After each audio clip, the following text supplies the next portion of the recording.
All right, we're going to go ahead and get started. Good morning and welcome to Live from Currituck Extension. My name is Adam Formella. I'm the county's agriculture extension agent, and that means I help farmers to help them make production practice decisions. I help golf course superintendents do more or less of the same if they have diseases on their turf. And I also help homeowners if you have questions about prevention. We're going to go over transplants and we're going to talk about vegetables and herbs. But before we begin, make sure that you click the subscribe button down below and hit the bell. That way you know when we post our videos. Check out the description for the video. We've got a lot of useful information there. And the first thing I want to point out is our planting calendar. You might not be able to see it well in the stream, but I'm going to talk about it a lot. So take a look at this if you've got some time. And we've also got our social media sites down there, so you can click on those and see what we're actually doing. Some of the things that we don't film, but we take pictures of, like our garden and other events. And then we've also got our website. So if you're watching this as a recorded video, you can go there to get our contact information and see what we're up to. So today we're talking about transplants, and we're going to go through a number of different processes. We're going to talk about the supplies that you'll need, the steps to do transplants, and then we always like to think, well, what's next? And so we're going to talk about what you do with those transplants once they're fully grown, once they're this size. So we'll go through all of those, and I'll stop periodically to allow you to ask questions. If you're watching this live, you can type them down in the chat, and I'll answer them as best as I can. If you're watching this as a recorded video, you can go ahead and send me an email. Just go down to our website, and the link to that is in the description. And again, my name is Adam. I'm the ag agent. So we're going to begin by talking about the supplies, and there's really a lot of ways that you can start transplants. You don't have to do it the way that I'm suggesting it, and we'll go over some different ways. But we're just going to talk through some different things that might help you be a little bit more successful when you're starting your own transplants. And so the first thing that you need is a place to grow your plants. And that kind of seems straightforward, but you'll need something like this. This is a 3-cell container. And so if you go to one of the box stores like Lowe's or Home Depot or Walmart, you'll see a lot of tomatoes and peppers and things like that. You'll see them in these 3 cells or 6 cells. So that's a place that you can start them. If you go to one of those box stores, you can also pick up a kit. And these kits will have a little plastic container, usually have a plastic lid as well. And then they have these tiny little circle hockey puck plugs. And so that's a place that you can start your seeds as well. So once you have that, you'll need soil. And if you got one of the kits, your soil is that little hockey puck. But if you have one of these, you need soil. And there's a lot of different types that you can use. The only thing I don't recommend is don't use topsoil. And it usually has things like sticks. Sometimes it can have rocks in it. So don't use that. And don't use soil from outside. And the reason is if you get a bag like this, it's already been treated to heat up that soil to kill a lot of things like bacteria, fungus, and nematodes in that soil. And that's really important because our seeds are very susceptible. So you don't want those seeds to get damaged. And the soil, if it's treated, is a great way to avoid some of that. So once you've got your soil and you've got a place to grow your seeds, the next thing you need are the seeds themselves. And so we've got some packets here that I'll just show you. You might not be able to see them. But seeds, there's a lot of different kinds you can grow. The two that really don't do well as transplants are beans and sweet corn. They just, for whatever reason, do better if you plant them as seeds in the garden. So really, the bigger the seed you have, you'll be better off just putting it in the garden. So things that grow well are things like tomatoes, peppers, your herbs are all very tiny seeds, and then lettuce and things like that. So any tiny seed grows well. And then as far as what type of seed, whether it's a treated seed or organic, doesn't really matter because you're in a very controlled environment. You don't have to worry about that as much. So if you want to try to grow things organic, transplants are the best way to go because you don't have to worry about getting fungus and bacteria, not as much as if you were to go outside and plant the same seeds. After you've got the seeds, the next stuff is really optional, and they're just little things that might help your transplants. They'll have a plastic covering, and that helps to increase the humidity for your seeds. That way your soil stays moist. And we'll talk about why that's important a little later on. If you're doing it at home and you have something like this, a 3-cell or a 6-cell, you can cover that up with something like a trash bag or a grocery bag, something that's kind of white and transparent. You can use saran wrap or something like that, the cling wraps, or Ziploc bags. You just have to check on them, make sure that it's not too close to those plants once they start to emerge. So you need a covering. You don't have to have them depending on when you start your seeds, but they can help. Another thing that helps your seeds to germinate is a planting mat. These are heat mats. You can buy them online. They're anywhere from $10 to $20, or you can get them at the box stores. And they provide uniform heat for your transplants. And that's really important if you're starting seeds in, say, December or January where it's cold out. You need to add that heat to the soil. And so we'll talk a little bit about those. They're not a necessity, especially this time of year where it's fairly warm, but they can help your seeds. Other things you might need are a light source. And what you're looking for is a grow light. It can be a plant light, or it can say grow light or a UV light. Really, any of those will work. But you just want to see if you need a light. If you're growing it in a windowsill, you might not need light, but a uniform light is always a good thing to have. And then the last thing you could add is a fan. And I'm not going to spoil that, but you might need a little desk fan. And we'll talk about what that troubleshoots a little later on. So that's the first part where we talk about the supplies. I'm going to take a quick break now and see if anybody has any questions. If you do, go ahead and type them in the chat about supplies. If you have any comments, go ahead and add those and we'll look over those. And if you're watching this as a recorded video, go down to the description. You can go to our website and you can find me on our website and shoot me an email if you have any questions. Or you can give us a call at the office if you're watching this recording. So we're going to take a quick break, only about maybe 10, 15 seconds to see if there's any questions.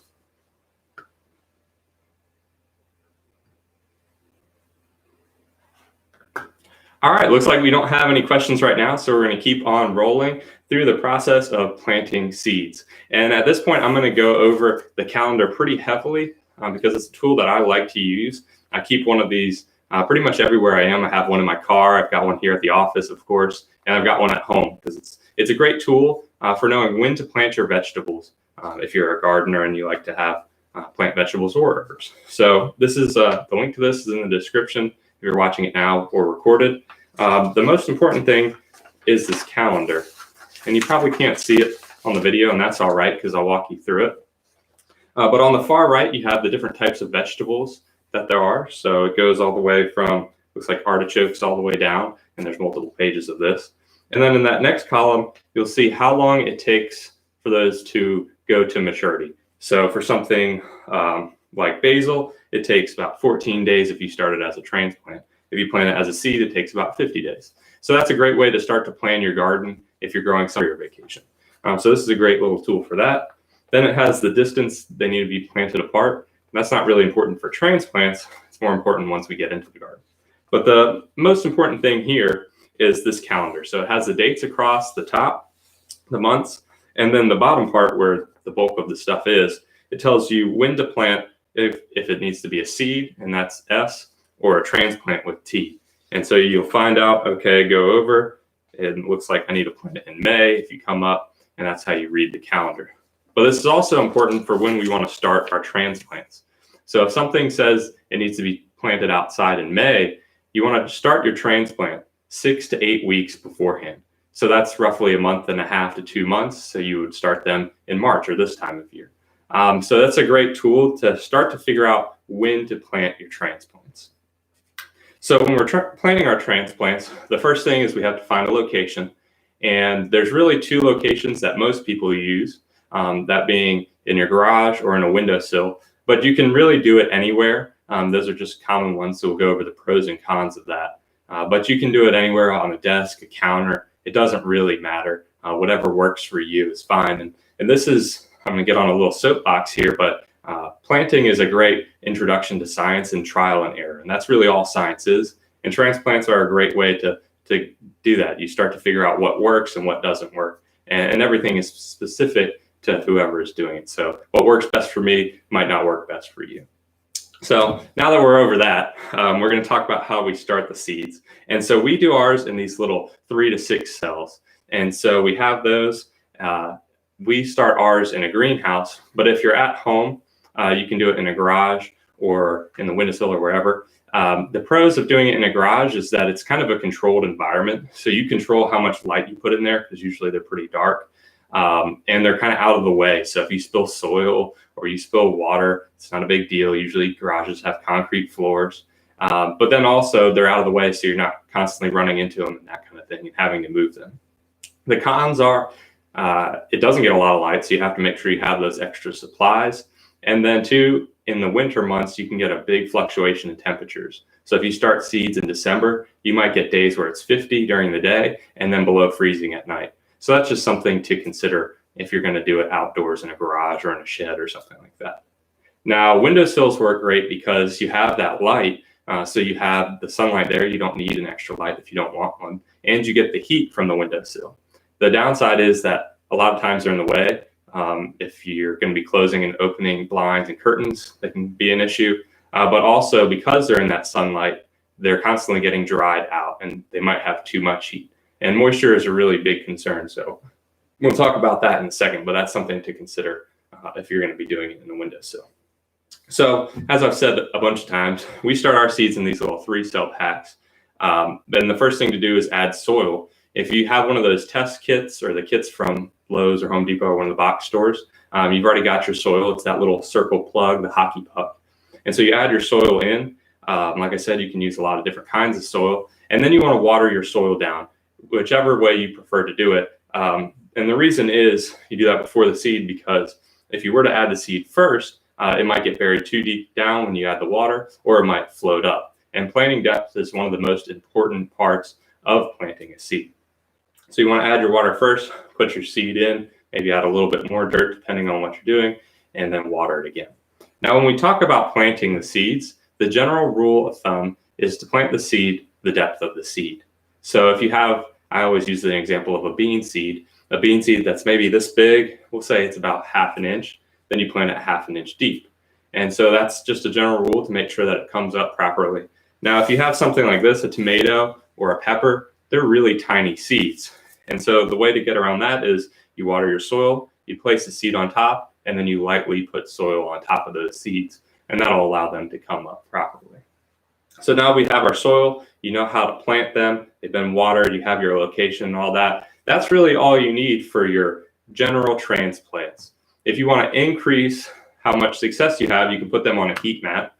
And what you'll do is you put them on the heat mat until the seeds emerge, and then you can take them off. The heat mat is really good to get your seeds started, but it can slow down the growth if you leave them too long. So if you've had that issue in the past, maybe you get transplants to emerge, but then they don't go anywhere. It could be because your heat mat is on too long. You can also put a cover over them, and this is kind of the same thing. You leave it on there until your seeds start to emerge, then you take it off. If you leave the plastic cover on too long, you can get issues where you start to get rot and disease in the leaf part of your plant, so in the stem and the green parts of your plant. So you want to remove that. And while we're talking about that plastic cover, we're going to talk about soil moisture. So it's important that your seeds stay moist because they're really tiny. They've got tiny little root hairs. And if it dries out, those roots will dry out and die. So you have to make sure that it stays moist while not being too wet. If it's too wet, you'll get rot and that kind of thing. And so you want to make sure that you kind of find that balance. And this will go back to that soapbox I talked about, where this is really science. So you can have an area where you water how much you think it needs water, and then maybe have another section that you water a little bit less, another section you have a little bit more. And that way you'll have something that comes up and you know how to water them properly. The general rule that I use for really all plants is to water to my second knuckle, which is about 1 inch deep. So I stick my finger in the soil. If it's wet at any point, doesn't need water. If it's dry, then I water it. That doesn't really work with transplants though, because they're very tiny seeds. They've got tiny roots. They're usually shallow. So I go to the first knuckle, which is about 1/4 to 1/2 inch. And then if it's wet at any point, it's good. If it's dry, then you need to water it. It gets a little bit weird when you're talking about small seeds like our peppers and that kind of thing. If they're only planted just on the surface, then you need to make sure that that surface stays moist. So if you start to notice it drying out, then you'll want to water it to that point. So that's really our rules there for watering our plants. So the next thing you might need is a light. And we talked about having plants in a windowsill and how that's a great light source. But a lot of times people will realize that plants start to grow towards the light. So you'll have to constantly rotate these if it's in a windowsill, and hopefully that'll fix your issue. But grow lights work really well too. You can just put them right above the plants, and then they have uniform light. So that works well. You put them on for about 12 hours a day, and then you can adjust accordingly. If your plants look like they're a little bit yellow or white, it usually means they're not getting enough light. If they start to look kind of burnt, it means they have too much light. So you just take it back a couple hours. And then the last thing is a fan. And this is a kind of weird one, probably for a lot of people. But if you've ever grown an herb like cilantro or dill or something like that, they tend to grow leggy. And what I mean by that is they grow really tall. And so to avoid that and to help them to get stronger, you can put a fan a certain distance apart from them. And you'll have to play with how far you need to move it depending on what type of fan you have. But just put it so it gently blows across your plants, and that'll help to strengthen them. Now, you still have to make sure that you're paying attention to those transplants, because if you leave the wind blowing one direction, all your plants are going to lean one direction.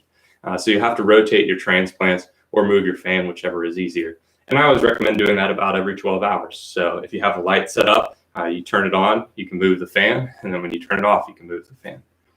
So those are all the things and some of the tips that can help you to get your plants started, your transplants started. So we're going to take another quick break, look at the comments, see if there's any questions. Again, if you're watching this as a recorded video, make sure that you go down in the description, look at our website, and you can send us questions. I'm going to take a couple seconds for a quick break to look at questions, and then we're going to go on what you do next once you have transplants.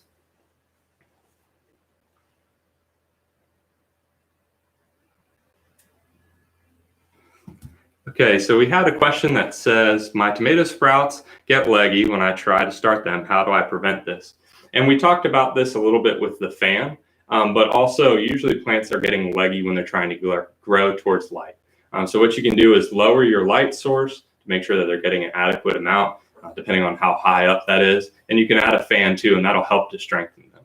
Another thing with tomatoes is they can get pretty tall, and we'll talk about it in a second, but you can bury them fairly deeply because they like to shoot off roots.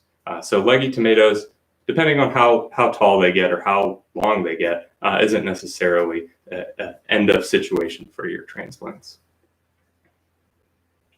So that's all the questions we have. Now we're going to go to the last part of the stream where we talk about what to do next. And I always like to think ahead, what are we going to do next? Now we've got these beautiful transplants, but there's a few important things you need to do so they're successful. I would hate for you to plant these seeds today, nurture them and water them for 8 weeks or 6 weeks or however long it takes, and then put them outside and they die.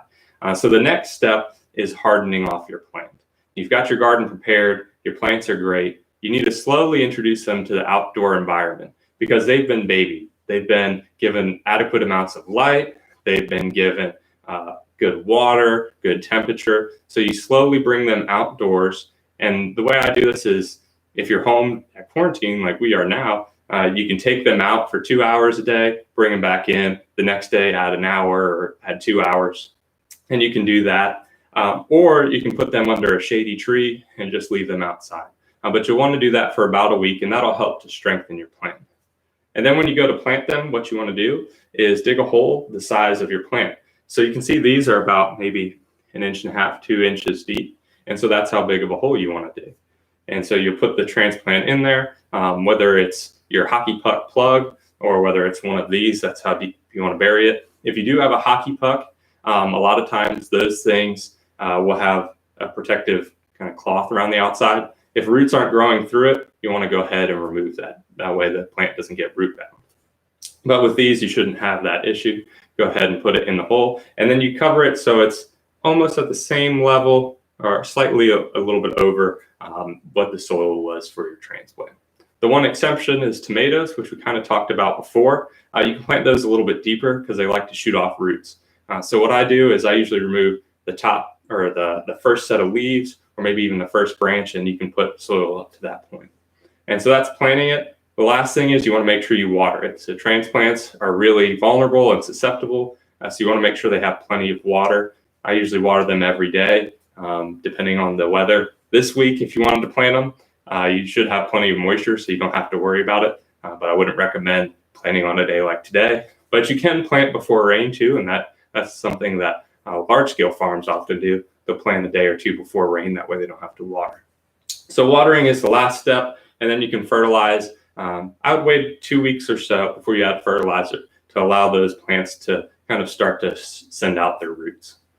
So that's it for transplants. If you have any questions, go ahead and add them to the chat now. Or if you're watching this as a recorded, you can send me an email. The video is or our website link is in the description below. But that's really, looks like we don't have any questions. So that's all we have today from Live from Curry Tech. Again, my name is Adam. Make sure that you go down to our description, check out our links. We have an evaluation link there, and we really use those evaluations to help to change our stream, to make them better, make our programs better. And then if you have any ideas, you can add them, and we'll hopefully use those to create future classes. So we encourage you to use the evaluations below. Check out our social media, and if you're not subscribed, hit the subscribe button and hit the little bell button so you get notified when we go live. But that's all we have for today, and we'll see you tomorrow. We have lawns with Chris Blaha. We'll talk about different types of lawns, how to establish them, how to care for them, and that's live from Curry Tuck at 11:30. Thanks.